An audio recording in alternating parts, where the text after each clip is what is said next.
اور یہ اس طرح رجی ہوا نہیں، اس کو کہتے ہیں عشق اور اس کو کہتے ہیں وفا، اس طرح ہوا نہیں، لیکن صوفیہ کہتے ہیں اگر ہوتا تو ہونا اسی طرح ہی تھا۔ وہ کیا؟ حضور نبی علیہ السلام جب معراج پہ تشریف لے گئے نا تو جبرائیل امین علیہ السلام جو مکہ سے حضور نبی علیہ السلام کے ساتھ تھے، خدمت میں حاضر تھے، ایک وقت آیا جا کے عرض کرتے ہیں محبوب آگے نہیں جا سکتا۔ پوچھا کیوں؟ عرض کی محبوب آگے جاؤں گا تو پر جل جائیں گے، رہ گئے۔ نبی علیہ السلام تشریف لے گئے۔ صوفیہ کہتے ہیں اگر وہاں ہوتے نا جناب ابو بکر رضی اللہ تعالیٰ عنہ تو آپ نے عرض کرنی تھی حضور پاویں سڑ جاؤں گا جانا نہ لیے، سڑ جاؤں گا جانا نہ لیے، آج کھان گئے۔ آج ہمارا حال یہ سڑنا تو دور رہ گیا، ساڑھے کو 4 بال نہیں رکھے جان گے، سڑنا سیکھے کٹا ہے، ہم سے تو 4 بال نہیں رکھے جا رہے، وہاں بھی ہماری گڈی پنکچر ہو گئی ہوئی آ کے، نہیں جی داڑھی میں دین ہے، دین میں داڑھی ہے، عجیب یا بدتمیزی ہے۔ دین کہتے کس کو؟ تو مجھے چلو یہ بھی آج بتا دو، کیا دین حضور کی اداؤں کا نام نہیں ہے؟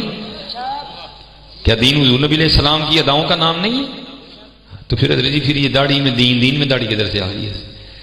اگر حضور نبی علیہ السلام کے روح انور پر موجود تھی پھر تو کیوں نہیں رکھ رہا؟ اس لیے حضرت جی محنت کرو حضرت۔ اور میں دیکھو ہمارا کام ہے فکر دینا، ہر ایک کے پاس اپنا شعبہ ہے، ٹھیک ہے جی۔ میں یہ دیکھنا سامنے لڑیاں لگی ہیں، یہ ماشاءاللہ آپ نے لگائی ہیں، یہ تقریباً ایسی ساری ایٹمی جو ہے نا یہ ساری چائنا سے آ رہی ہیں، کنٹینروں کے کنٹینر بھر کے آ رہے ہیں، ٹھیک ہے، یہ چائنا سے آ رہی ہیں۔ تو میں اکثر و بیشتر سوچتا ہوں یار یہ ہم کس طرح کا میلاد منا رہے ہیں، چائنا والی لگا رہے ہیں، مدینے والی اتار رہے ہیں، بتاؤ نا یار، چائنا والی لگا رہے ہیں، مدینے والی نہ یار، آؤ صحیح وہ میلاد منائی جڑی ساڈے محبوب دی خوشی ہے، اور وہ یہی ہے حضرت جی۔ چائنا والی بھی لگے، ہاں جی، کیونکہ یہ بھی بڑے بڑے بڑے لوگوں کے دلوں پہ بجریاں گراتی ہیں حضرت چائنا والی، ہاں جی۔ میں یہ نہیں کہہ رہا کہ چائنا والی نہیں لگانی، یہ بھی لگائیں لگے ہیں حضرت جی، تاکہ پتہ لگے بھائی نبی علیہ السلام کی آمد ہے، خوشی ہے بھائی، جشن ہے حضور نبی علیہ السلام کا۔ لیکن حضرت جی یہ بھی لگے ہیں حضرت، یہ بھی لگے ہیں، اللہ آپ کو سلامت رکھے، باقر لگاؤ بازی حضرت جی۔ اور میں آپ کو حقیقت بتاتا ہوں، میرے بزرگ تھے، آپ فرمایا کرتے تھے ہمارے بڑے وہ ہیں جنہوں نے لوہے کے چنے چبائے ہیں۔ ہاں یار آج تک کچھ بھی نہیں ہے، اور میں جب آپ درود نہیں نہ پڑھتے میرا دل کٹ جاتا ہے دیکھ کے، میرا دل کرتا ہے میں کوئی نئے موضوع پہ بات کروں، لیکن کیا کریں حضرت جی، ماحول دیکھ کے دل کٹتا ہے، اور میں کہتا ہوں یار ہم اتنی ڈھیلے ہو گئے۔ آج حضرت ہم پہ قلینوں پہ بیٹھ کے بھی نہیں پڑھا جاتا، وہ حضرت بلال بھی تو تھے نا جنہوں نے کوئلوں پہ لیٹ کے بھی پڑھا جاتا، ہو کیا گیا یہ؟ آج ہم سے شامیانوں کے نیچے بیٹھ کے نہیں پڑھا جاتا، وہ بھی تو تھے جنہوں نے تلواروں کے سائے کے نیچے بھی پڑھ کے بتایا، جنہوں نے بدر میں بھی پڑھا، جنہوں نے احد میں بھی پڑھا، جنہوں نے خندق میں بھی پڑھا۔ پھر مجھے اپنے بزرگوں کی بات یاد فرماتے ہیں، ہمارے بڑے وہ تھے جنہوں نے لوہے کے چنے چبائے ہیں، اور فرماتے ہیں ایسی ہوں کہ مکھن کھاندے بھی دند کس دینے۔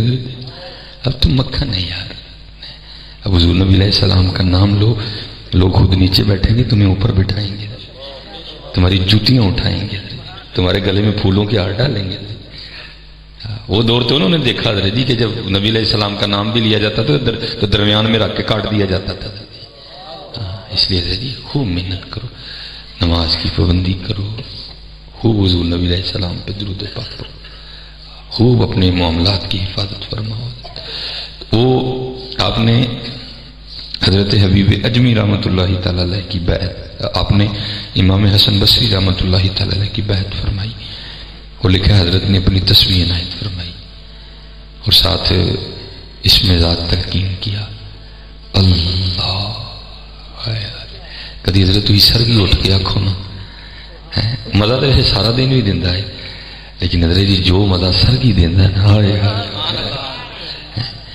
جو مزہ سرگی دینا ہے نا کی آنکھاں تنہا ہے، دل میں ہو یاد تیری اور گوشہ تنہائی ہو، دل میں ہو یاد تیری اور گوشہ تنہائی ہو، پھر تو خلوت میں جو انجمن آرائی ہو۔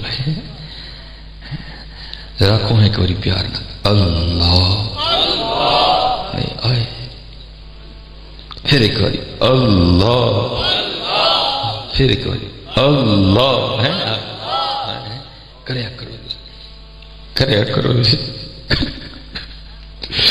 ہماری بے وفائی پر بھی وہ اتنا پیار کرتے ہماری بے وفائی پر بھی وہ اتنا پیار کرتے ہیں. اگر ہم با وفا ہوتے تو کیا ہوتے ہیں. بھول گئے تھے حضرت جی, بھول گئے تھے حضرت. سارا سارا دن لگ جاتا کری کیا. ابھی حضرت جی ابھی سارے خود کو ٹیسٹر لگا لیتے ہیں, ابھی تھرمامیٹر لگا لیتے ہیں سارے, پتہ چل جائے کس کس کو کتنا کتنا بخار چڑھا ہوا ہے. اونچی پتر کسی نے نہیں جواب دینا, سب نے دل میں جواب دینا تاکہ کسی کی عزت نفس مجروح نہ ہو. ہاتھ کسی نے کھڑا نہیں کرنا, اونچی کسی نے نہیں بولنا. اگر کو پڑھتا ہے تو الحمدللہ. دیکھو نا آج دن گزر گیا سارا, آج کتنی بار اللہ پاک کو یاد کیا. اچھا آج کتنی بار حضور نبی علیہ السلام پہ درود پاک پڑھا دے. اچھا آج کتنی قرآن پاک کی تلاوت کی.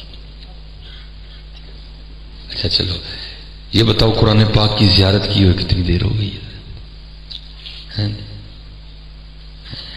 پھر ہوا نا ہماری بے وفائی پر بھی وہ اتنا پیار کرتے ہیں. اگر ہم با وفا ہوتے تو کیا ہوتے حضرت, کیا ہوتے حضرت. پھر جواب کیا آیا, اور دل تو کیا چیز ہے ہم روحوں میں اترے ہوتے. تو نے چاہا ہی نہیں چاہنے والوں کی طرح ہے. اب دیکھو حضرت جی نے چاہا, حضرت نے تسبیح عنایت فرمائی, اس میں ذات تلقین کیا اللہ ہے اور فرمایا حبیب عمر کافی گزر چکی ہے, جو رہ گئی اس کو غنیمت جانو اور اپنے اللہ کو راضی کرو. حضرت حبیب اجمی اب فرماتے میں نے عرض کی حضور بیوی بھی ہیں بچے بھی ہیں تو کس طرح گزر بسر ہوگا. آپ نے فرمایا حبیب اپنی بیوی کا خالق تو ہے, اس کی ضرورت نہیں. فرمایا اپنے بچوں کا خالق تو ہے, اس کی نہیں. فرمایا تو خود ہی پیدا ہوا ہے, نہیں. کس نے پیدا کیا؟ حضور اللہ نے. فرمایا پھر وہ خالق نہیں ہے, وہ رازق بھی ہے. ہم حضرت سارے اسباب والے بیٹھے, آپ کو اسباب کی طرح کرنے کا حکم دیا جو توکل کا سب سے اونچا درجہ ہے حضرت, اور ہر بندے کا کام نہیں اس پہ چلنا حضرت. آپ کو اس کی طرف دعوت دی گئی. آپ نے وہ تسبیح پکڑ لی, گھر کے کونے میں بیٹھ گئے اور حضرت جی شروع ہوا پھر اللہ اللہ اللہ. 1 دن 2 دن 3 دن 4 دن 5 دن آپ نے تو صبر شکر کر لیا, بیوی صبر سے نہیں ہوا. آ کے نا آپ سے الجھ پڑی اور کہتی ہیں بیوی کیا تسبیح لے کے بیٹھے رہتے ہو, ہم سے نہیں مانگی سوکھی روٹیاں کھائی جاتی. جاؤ جا کے کوئی محنت مشقت کرو, کو پیسے کما کے لاؤ, ہم بھی کو ترنا والا کھائیں. دانا آدمی تھے, بحث نہیں کی. تسبیح لوٹا مصلی قرآن کریم اٹھایا اور جنگل چلے گئے. سارا دن وہاں حضرت جی اللہ اللہ کی صدائیں گونجی کرتے ہیں. وہ لکھا ہے رات پڑی تو گھر.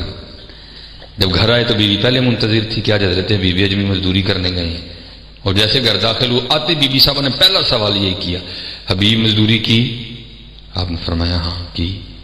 وہ پوچھتے اگر کی تو پھر مزدوری کدھر ہے؟ آپ فرماتے میں نے ٹالا. میں نے کہا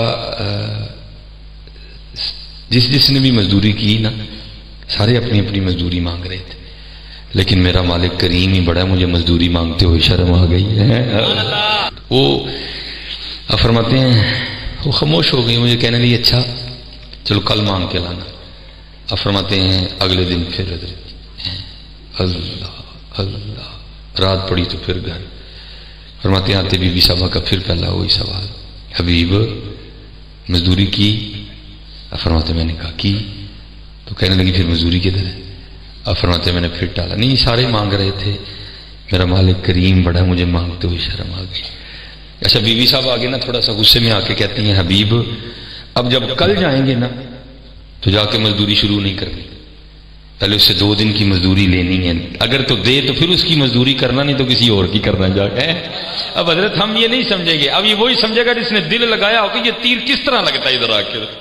میں کہتا ہوں کچھ تو ضرور ہوا ہوگا نا حضرت, کچھ تو ضرور ہوا ہوگا جب حضور بلے شاہ رحمت اللہ تعالی علیہ کا قلم وجد میں آیا اور پھر آپ نے یہ جملے لکھے. آپ کیا فرماتے ہیں جیڑی مہندی رنگ نہ دیوے کی اس دا لانا, اور سونے ملن ہزاراں اسا نہیں یار بٹانا ہے.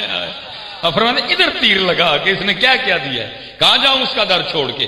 ہے کوئی ایسا کریم, ہے کوئی ایسا 70 ماؤں سے بڑھ کے پیار کرنے والا؟ اور فرماتے ہیں ساری رات میں سسکیاں لیتا رہا. تیسرا دن آیا میں پھر چلا گیا, جو آرڈر تھا شیخ کا آپ فرماتے دن گزارا رات پڑی تو پھر واپسی، لیکن آپ فرماتے ہر قدم پر میری جان نکل رہی تھی کہ 2 دن تو اس کو ٹال دیا، آج کیا کہنا ہے، آگے سے وہ کچھ ایسا نہ بول دے جو مجھ سے سنا ہی نہ جائے، ہے کیا کروں میں؟ آپ فرماتے ارادہ یہ کیا کہ چلو باہر ہی بیٹھ جاتا ہوں اور اللہ کا ذکر کرتا ہوں، گھر تب جاؤں گا جب سو گئی ہوگی، رات کو گزارو نا، کل کی کل دیکھیں گے۔ آپ فرماتے میں پھر ذکر الہی میں مشغول ہو گیا۔ آپ فرماتے رات گزر گئی، میں جب گھر گیا تو جا کے کیا دیکھتا ہوں، ہے تو آدھی رات کا وقت لیکن گھر سے دھواں بھی نکل رہا ہے اور کچھ پکنے کی خوشبو بھی آ رہی ہے۔ آپ فرماتے میں بڑا حیران ہوں، آدھی رات کو فقیر کے گھر چولہا کیسے جل گیا؟ پھر دل میں خیال ہے کہ شاید گاؤں میں سے کسی کو ترس آیا ہوگا، کو دے گیا ہوگا کچھ۔ آپ فرماتے میں نے جا کے دروازے پہ دستک دی تو کیا دیکھتا ہوں کہ آ کے دروازہ کھولا، خوش بھی بڑی ہے اور کپڑے بھی نئے پہن رکھے ہیں۔ آپ فرماتے میں پھر حیران ہوا، اتنی خوش کیوں ہے، لڑی کیوں نہیں، جھگڑا کیوں نہیں کیا، وہ جو دو دن سے جو سوال کر رہی تھی آج کیوں نہیں کیا اس نے، اور اس نے نئے کپڑے کہاں سے لیے؟ آپ فرماتے سوال میں نے خود سے کیا، جواب وہ دیتی ہے اور کہتی ہے حبیب کتنی مزدوری کر دے رہے ہو، تہاڈا مالک تے واقعی بڑا کریم ہے، یا آپ کس کی مزدوری کرتے رہے ہیں؟ آپ فرماتے میں نے پوچھا کیوں کیا ہوا؟ وہ کہتی ہے اندر آ کے خود ہی دیکھ لیں۔ آپ فرماتے جب اندر گیا تو جا کے کیا دیکھتا ہوں، جس چیز کی ضرورت تھی سب بھی کا ڈھیر لگا ہوا ہے۔ کہتی ہے آپ تو مزدوری کر رہے تھے، آپ کا مالک اتنا کریم ہے، آپ کو تنگ نہیں کیا، اس نے بندے بھیجے تھے، سارا کچھ وہ دے کے گئے ہیں۔ آپ فرماتے مجھے تو پتا تھا راز ہے کیا۔ آپ فرماتے میری آنکھوں سے آنسو بہ نکلے، واہ کریم، واہ قربان جاؤں تیری کریمی کے اوپر، اور تو ایسا کریم، تو ایسا رحمان، تو ایسا رحیم۔ آپ فرماتے جب اس نے مجھ کو روتا دیکھا نا تو اس کا بھی دل تھوڑا سا نرم ہوا اور مجھے کہتی ہے حبیب رو نا، کیونکہ صرف سامان نہیں آیا، نال پیغام بھی آیا ہے۔ آپ فرماتے میں نے پوچھا پیغام کیا ہے؟